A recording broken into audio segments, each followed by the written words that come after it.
What's up everybody, it's Colby Cherie, not Cherry, and I'm back again with another video. And today, by the title, as you can see, I'm going to be talking about my past experience with being in a toxic relationship. So I'm not going to get into too many details or specific incidents because I just don't want to, and doing so would make this video way too long. But I do want to explain the basics of what I experienced being in a toxic relationship and what I learned from it. I think that this might be useful to someone that's going through something similar. I'm not gonna say any names, but just to give you guys some context, I was in a on and off relationship for about 4.5 years. And unfortunately, I was cheated on, lied to, and manipulated pretty much the entire relationship. He made lots of promises he couldn't keep. The relationship was very mentally and emotionally abusive. I think I was in denial for a long time. And toxic relationships don't start off toxic from the jump, you know. He was my perfect ideal man. We had a lot of fun together. Everything was just easy and it felt right. It felt good at the beginning until it got bad. It got really bad.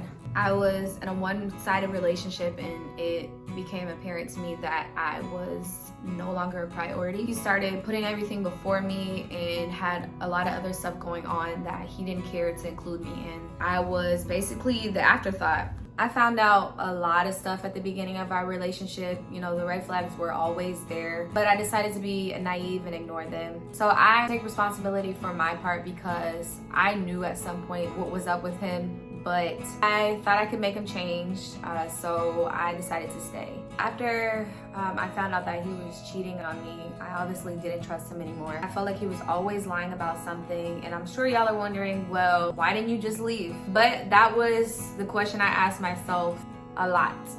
So I honestly knew for a while that it wasn't going to work, no matter how hard we tried, because it started to feel like it was being forced. We were forcing our relationship to work. No matter what we did, it just wasn't working. We were arguing all the time. We couldn't get along. I felt like sometimes I had to walk on eggshells around him because he was a very moody person, and he is a Cancer, so Cancers are just naturally moody. But I didn't know which person, which attitude, which personality I was gonna get that day. So I'm like walking on eggshells around him, like sometimes like, maybe I shouldn't say this, or maybe I should bite my tongue about this situation, or maybe I shouldn't joke around about this, you know, because I don't know how he's gonna react to it. And that gets old after a while. But I think my heart needed more time to accept what my mind already knew. And that was that it was time to move on. I fell in love with that person's potential and dating his potential. I fell in love with the person that he showed me at the beginning stages. You can't date someone's potential because you're basically blinding yourself to the reality of who that person actually is. And I was trying to focus on who he could become instead of who he was. I was living in a false reality because I knew that he had potential. I could see the potential that he had, but it just wasn't there. He didn't give off that. He was who he was, and I had a hard time accepting that. He showed me who he was. He told me who he was, and I was just very in denial and naive to the fact that this man is not the person for you, and you have to accept that. I thought that if I just held out for a little bit longer, like maybe he would change, maybe we can make this work. And I think that when you're in a toxic relationship, you almost feel stuck and you constantly convince yourself to stay. You constantly hold on to this false hope that it could potentially be different. It's not always gonna be like this. It's just a rocky season that you're going through in your relationship, and it will get better, but it doesn't. No one who knows their self-worth settles for anything less than what they deserve. At the time, I didn't know what I deserved. I didn't know my self-worth. And that's why I put up with so much from a person, because I didn't know my self-worth. I didn't love myself enough. Now that I look back on it, I wish that I had the self-respect to leave that toxic relationship when I was younger. It would have saved me a lot of time and a lot of heartbreak, but you live and you learn. For a long time, I felt like I needed closure, and I had a lot of questions, but I realized that all of the fighting, miscommunication, drama, and the tears were all a part of the closure. My feelings weren't acknowledged, they weren't validated, and he would always gaslight me to make it seem like when I did express how I felt, when I did have an issue with something, that I was just complaining or I was overreacting. We'd have these huge fights about our problems, but the issues were never resolved. So eventually I just started sweeping things under the rug and just decided not to speak on certain things because I knew that it would be an issue if I brought it up. The communication was off, I didn't trust him. And once the trust is broken, it's so difficult to regain it. If we don't have trust, we don't have anything. If we don't have trust, we don't have anything. So that brings me to my next topic of the lessons I learned after leaving that toxic relationship. Getting out of a toxic relationship teaches you what you do not want. You'll no longer tolerate being abused or mistreated. And you'll be aware of the warning signs to look out for to avoid being in a toxic relationship in the future. What I learned is that a man is only going to do what you allow him to do. And so that was the case in my situation. You cannot change people. I'm gonna say it again, you cannot change people. I learned to put myself first and realize that putting yourself first is not selfish. Whether you're in a relationship or not, when you put yourself first and practice a healthy amount of self-care, you're more in tune with yourself and with your relationship if you are in one, and actually see it for what it really is. Set boundaries.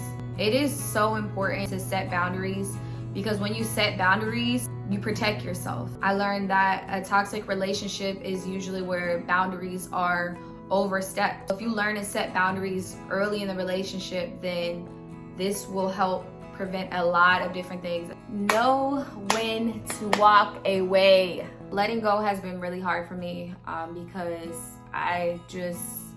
when I really love a person, I get really attached to them. I think honestly I have like attachment issues to certain things, and so it's really hard for me to detach in situations, but it has made me stronger. And if I want to focus on the now and strive for the future, then I can't dwell on the past. I have to let it go. You will become independent. I was afraid of being alone after I left my toxic relationship, but I learned that being alone is so much better than being with someone that hurts you, and your peace is everything. I've embraced being alone. Sometimes I do get sad, and it does get very lonely. You know, people don't talk about that much. It does get lonely, but I honestly have felt so much happier. You will be happy again. When a relationship ends, it's painful, and sometimes it takes a long time to get to a place where you feel happy again, but the pain will pass and you eventually become ready to be in a relationship again.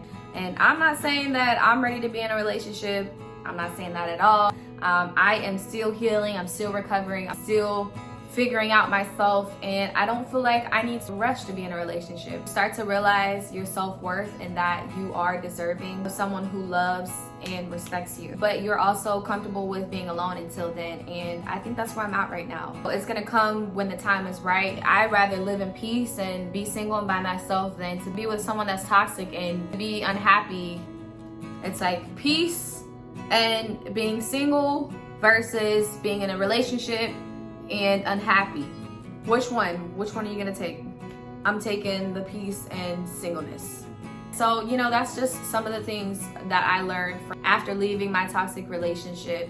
I have learned a lot, and you know, it sucks that it took me that long to have to learn those lessons. And last but not least, I learned to forgive myself, and I tolerated a lot of things that I shouldn't have. I'm not gonna shame myself for how I felt at the time. It was me taking a risk, which is how it is in a relationship. A relationship is a risk. It's taking a risk with someone, you know, and taking a risk is a part of life, and it's a necessary component to growing and evolving. I am on this journey of self-love right now. I am dating myself. I am meeting myself all over again. I'm just ready for new experiences, to relearn myself all over again. I say all this to say that loving someone should not cost your peace, and it might be really painful right now and seem like it's the end of the world after you've left a toxic relationship. It does get easier, and there is light at the end of the tunnel. I am at a calm, settled, peaceful place in my life, and I don't feel like I have to be in a relationship to be validated. I can be by myself and love myself unconditionally and give myself what I need. I just hope that this inspires someone to really focus on your self-love and knowing that self-love is the most important thing that you could offer yourself or anyone, because if you don't love yourself properly, you can't love someone else the right way. If you made it this far, thank you so much for watching and being here. Thank you so much for subscribing to my channel. And I would love to hear from y'all if you've been in a similar situation or if you can relate to it. Let me know in the comments. Let's talk, let's chat. Thank you so much for watching, and I will see y'all in my next video. You'll find